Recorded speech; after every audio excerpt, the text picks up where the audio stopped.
আমরা এবার পরাজয় হলে আজীবন আপনাদের গোলামি করবেন, আপনার পরিবারের কাছেও আপনি মাথা নত করে থাকতে হবে। সেটা না করে যেখানে আছেন, যে অবস্থানে আছেন, চলে আসেন। আজকের ভিতর যদি আমাদের বিষয়টা সুরাহার দিকে না যায়, আমরা আগামীকাল কঠিন কর্মসূচির দিকে যাব। বলার কারণে আমাদেরকে ধরে নিয়ে যায়, আপনারা কেউ যাবেন না। শুধুমাত্র গ্রাহক সভাটা চালু থাকবে। যারা আমার কথা শুনতে আছেন, সমিতিতে যারা আছেন, আমার অফিসাররা আছেন, জিএম স্যাররা আছেন, হাত জোর করে অনুরোধ করতেছি, ওই দুর্নীতিবাজদের অর্ডার বয়কট করেন। আসুন সবাই, আপনারা 33,000 ভোল্টেজের লাইনে হাত দিয়ে কাজ করেন।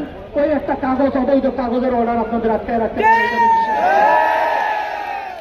আজকে কঠিন কর্মসূচি ঘোষণা হবে যদি না আমাদের বিষয়টা আমলে না নেয়।